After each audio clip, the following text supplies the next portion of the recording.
present 218 budget proposals.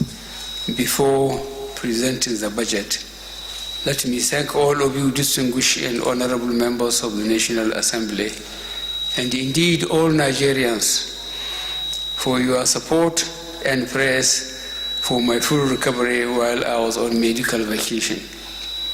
I am very pleased to address this joint session of the National Assembly on the revenue and expenditure estimates and related matters of the federal government of Nigeria for 2018 fiscal year.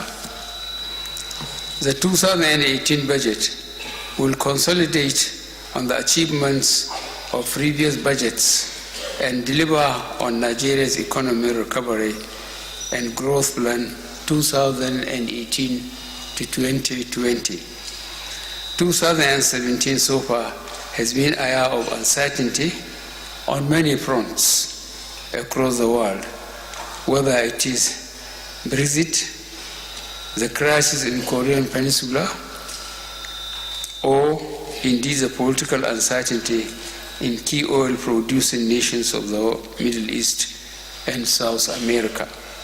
We can all agree that these developments have in one way or another impacted Nigeria's economic fortunes.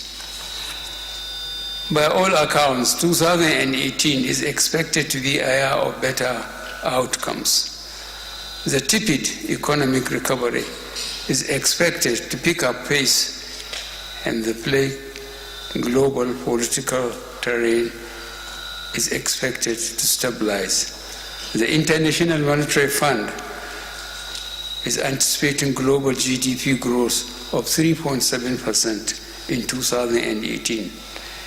Emerging markets and developing economies are expected to lead with GDP growth of 4.9%, while advanced economies are projected to grow at a slower rate of 2%. Nigeria's journey out of the recent recession was a revealing one. We heard many opinions from within and outside Nigeria on how best to address our economic woes. We listened carefully and studied these proposals diligently.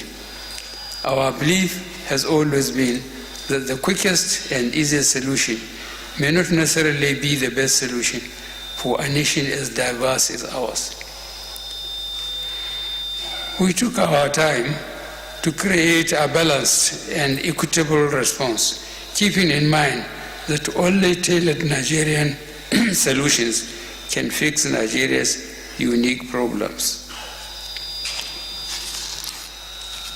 And from the recovery that we are seeing today, it is clear that we made the right decisions. Distinguished and honorable members of the National Assembly, I am now asking you to continue to support our economic policies in order to consolidate and sustain on the success achieved so far. We simply cannot go back. In the non-oil sector, crop production has been one of the main contributors to non-oil growth, which rose to 0.45% in the second quarter of this year. This was primarily driven by our ongoing financial capacity building and infrastructure development programs. Significant progress has also been made in the solid minerals development sector. In Ondo State, for instance, work is going on to fully exploit the bitumen resources to meet the 600,000 metric tons of asphalt imported per annum for roads and other construction projects. To consolidate on these efforts, we have also established a 30 billion naira solid minerals development fund to support other minerals exploitation activities across the country. In the oil and gas sector, the relatively higher crude oil prices supported our economic recovery. Our mutually beneficial engagement with oil-producing communities in the Niger Delta contributed immensely to the recovery in oil production experienced in recent months. We would like to thank the leadership and the communities in the Niger Delta for their continued support, and to also reiterate our assurances that this administration will continue to honor our commitments to them. We cannot afford to go back to those dark days of insecurity and vandalism. We all want a country that is safe, stable, and secure for our families and communities. This means we must all come together to address any grievances through dialogue and peaceful engagement. Threats, intimidation, or violence are never the answer. We are working hard on the Ogoni Clean-up Project. During the year, we engaged 8 international and local companies proposing different technologies for the mandate. To enable us select the best and most suitable technology for the remediation work, we ask each company to conduct demonstration clean-up exercise in the 4 local government areas of Ogoni land. These demonstrations were recently concluded, and the results are being studied by the Governing Council of the Ogoni Clean-up Project. Although the project will be funded by the international oil companies, we have made provisions in the 2018 budget for the costs of oversight and governance to ensure effective implementation. On the international front, I would like to thank our friends and partners in the joint OPEC, non-OPEC Ministerial Monitoring Committee, who graciously granted Nigeria an exemption from the output cuts imposed on OPEC member countries in January this year. This exemption, which was extended in September 2017, significantly helped during our most challenging time. We shall continue our positive engagement with other oil-producing nations to ensure that the momentum generated is sustained. Permit me, Mr. Senate President and Right Honorable Speaker, to state that despite the downturn in oil prices and our challenging economic circumstances, this administration was able to invest an unprecedented sum of over 1.2 trillion naira in capital projects through the 2016 budget. This is the highest ever in the history of this country. This is a clear demonstration. This is a clear demonstration of our commitment to consolidate on our economic diversification reforms and lay a stronger foundation for future growth and development. Our Sovereign Wealth Fund, which was established in 2011 with $1 billion United States dollars, did not receive additional investment in 4 years when oil prices were as high as 120 United States dollars per barrel.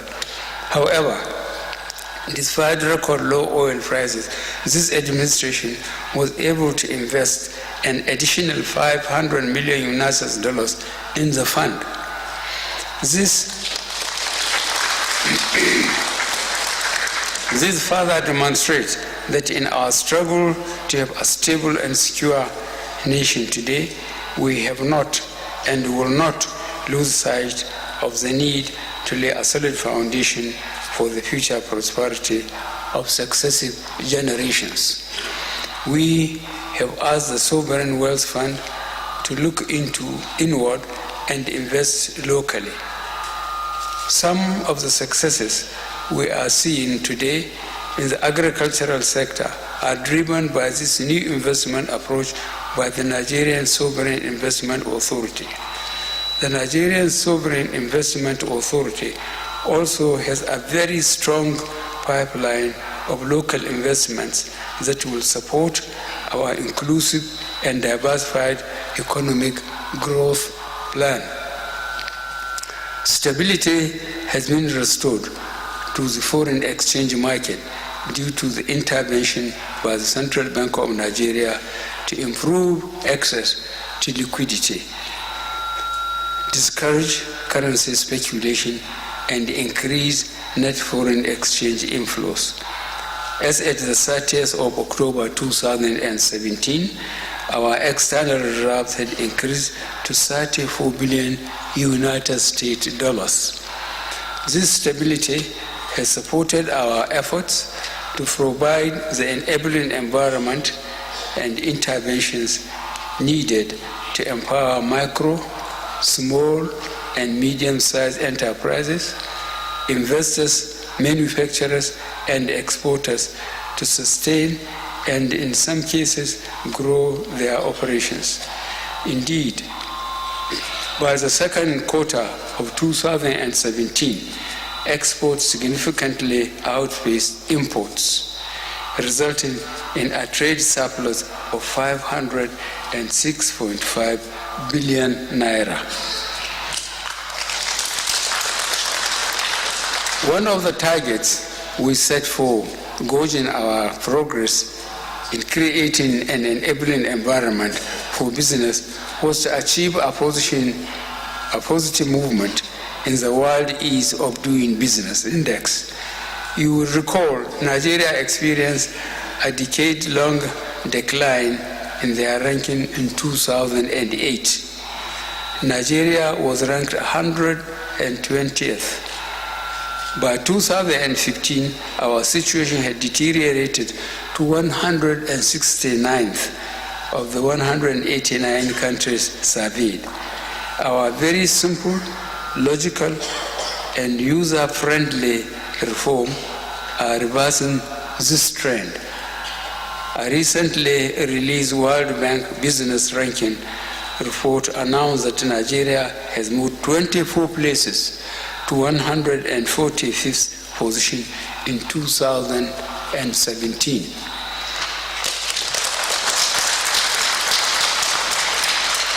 I am delighted that we have met and even surpassed our target of moving at least 20 places up this global ranking. The same World Bank report also stated that Nigeria is among the top 10 reforming countries in the world. To ensure these reforms are institutionalized, Executive Order Number 1 on the promotion of transparency and efficiency in the business environment was issued in May 2017.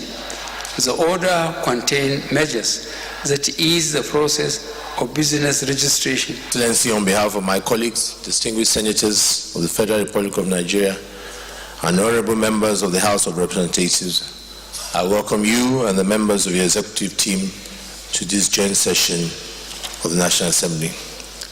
Excellency, it gives us great delight to see you here in person, rejuvenated. We are most grateful to Almighty God for your revived state of health in this period of national recovery, and we pray it continues. Let me use this opportunity to thank all those members of the National Assembly that put the country first and resisted the urge to play politics during the periods of the President's time away. It is pleasing to note that the budget is being presented early than in December. This is a welcome development. I also commend the President, the Economic Management Team, my distinguished colleagues, honorable members of the House, as well as all Nigerians for working together to make the necessary sacrifices to get the economy out of recession. Without doubt, this recovery benefited from greater policy coordination, prioritization, and passage of economic reform bills, but more importantly, the resilience of the Nigerian people. Having said that, it is pertinent to know that the implementation of the 2018 budget, how it is implemented, to be a defining element of this administration. We must therefore continue to work together to steady the ship of this recovery. As the country gradually recovers, it's important to reset the fundamentals that drive our economy so that we do not slide back into recession. We must reassess the relationship between oil and our economy. We must grow our economy from oil and the need to increase non-oil revenue generation and collection. Revenues from taxes as well as independent revenues from state-owned enterprises must be taken seriously. If the budget is to be funded, we cannot afford to turn a blind eye to revenue underperformance. While there is a need to review extant laws guiding the operation of some government enterprises, I urge for more determined effort on the part of the executive to plug leakages in this area. This sector alone accounts for over 40 trillion naira in valuation, of which less than 400 billion naira is remitted as revenue to the Consolidation Foundation account. This is way below expectation, and we need to vigorously address this area. The budgets of parastatals and agencies are to be submitted with this budget this afternoon as stipulated. We all must make sure to ensure that they are passed as early as possible, and parastatals and agencies that fail to submit their budget along with the 2018 budget must be sanctioned and ensure that access to capital expenditure is denied. Further to the area of increasing independent revenue, there is an urgent need to review agreements that government has signed with a number of private sector service providers in the area of revenue collection. These agreements are biased and clearly not in the interest of the country and are affecting our revenue potential. We appreciate the need to spend, Mr. President. However, we must ensure that our borrowing is targeted at productive projects that will stimulate the economy. We must ensure real value for money projects funded by borrowing, but ensure that these projects are not overpriced. To ensure consistency in government's economic programs and tax policies, we will be requiring the submission of the 2018 budget along with a finance bill that will clearly detail the imposition, alteration, or regulation of taxes. This will help a long way in putting financial proposals of government into effect.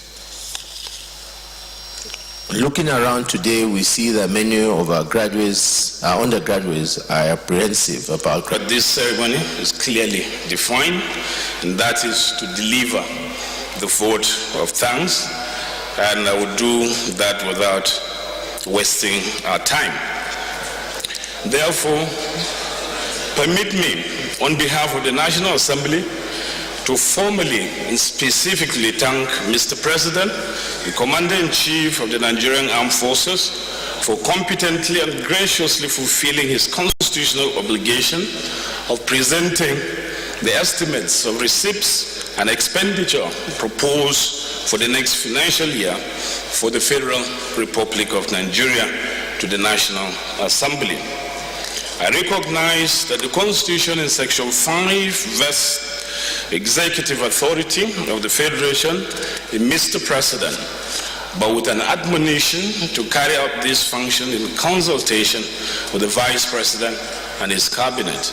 It is as a result that I must also thank the Vice President, His Excellency Professor Yemi Osibanjo, GCON, and all ministers, particularly the Honorable Minister of Budgets and National Planning, Senator Doma, and the Honorable Minister of Finance, Mrs. Kemi Adesho. Your Excellencies, permit me to single out the newly appointed Secretary of Government of the Federation, Barrister Boss Mustafa, who only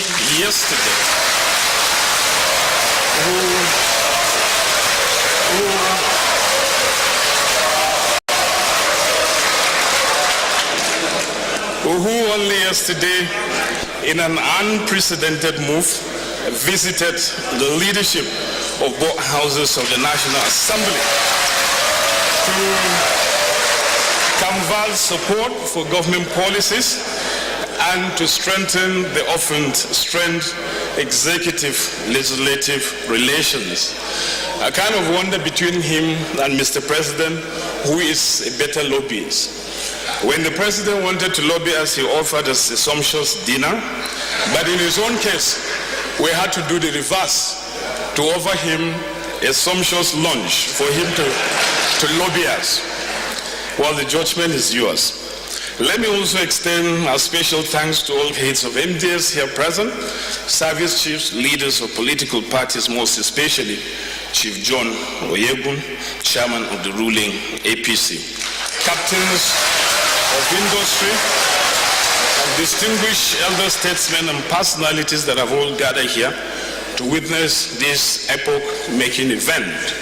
It is important to note that if the ceremony is smooth and efficient, the credit must go to the clerk to the National Assembly, Mr. Ataba Sani Omolori, and the entire bureaucracy of the National Assembly and all those that provided support services, including the media, security agencies, and other unseen hands. We thank you all.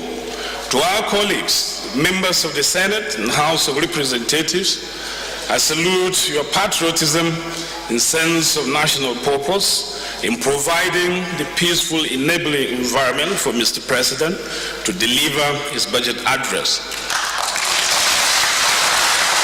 The success of this event separates us as true leaders who, in the midst of a hazy executive-legislative relationship, elected not to turn on ourselves, but to turn to each other in the very interest of our constituents and national progress. This is the way we must go, as our constitutional order is organized in a way that deliberately denies any of the three arms the strength to go it alone on any national issue. Where that has happened, it is progress that suffers. That reminds us of the adage that says, if you want to go fast, go alone. But if you want to go far, go together. Examples abound on how fast, but not far, the executive have gone on some national issues where they have decided to go it alone.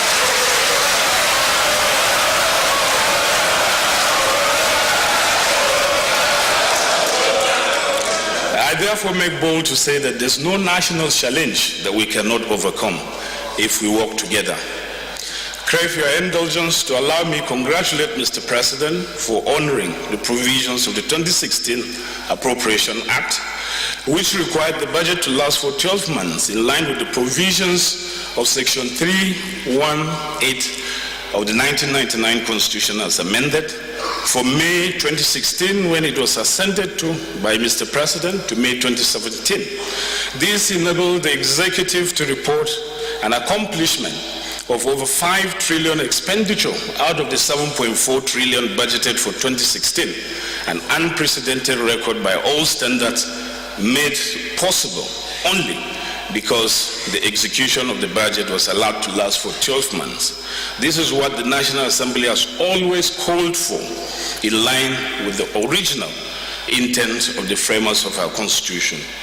Mr. President, as legislators, what agitates us is the prospect of totally abandoning the 2017 budget and the dire consequences of doing so. Questions that must be answered include whether we have effectively enforced 2017 fiscal targets and whether managers have complied with the budget as authorized by the legislature.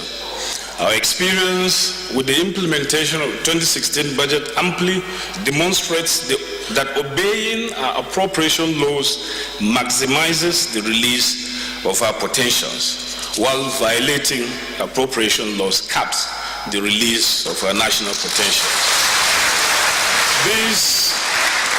This means that we have to redouble our efforts in implementing the 2017 budget. It must retire it in January, or at the very least, as the President has said, roll over most of the projects to 2017, of 2017 to 2018. No need to remind us that fiscal indiscipline is as grievous a problem as corruption, which this government is busy eliminating. Once again, let me place it on record that the 2018 budget preparations suffer from inadequate consultations between the MDS and various oversighting committees of the National Assembly. Consequently, one can only hope and pray that it does not lead to delay in consideration and passage of the budget. May I also use this opportunity to congratulate Mr. President for leading Nigeria out of recession. Although recession has technically ended, most Nigerian families are still struggling. As a government, we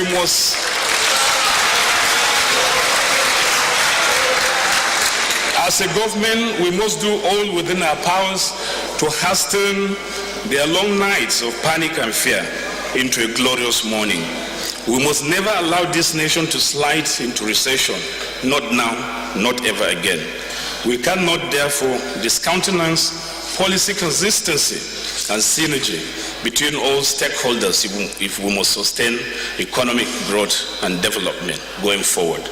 Mr. President, I urge that you take no prisoners in the implementation of your well-crafted and thought-out economic recovery and growth plan, which you launched in January 2017. May I conclude, Your Excellencies, distinguished colleagues, ladies and gentlemen, by once again thanking everyone for the various roles played in making this joint session a huge success. We look forward to a cooperative, consultative, and inclusive consideration of the 2018 budget proposals so ably presented by Mr. President. God bless you, and may God bless the Federal Republic.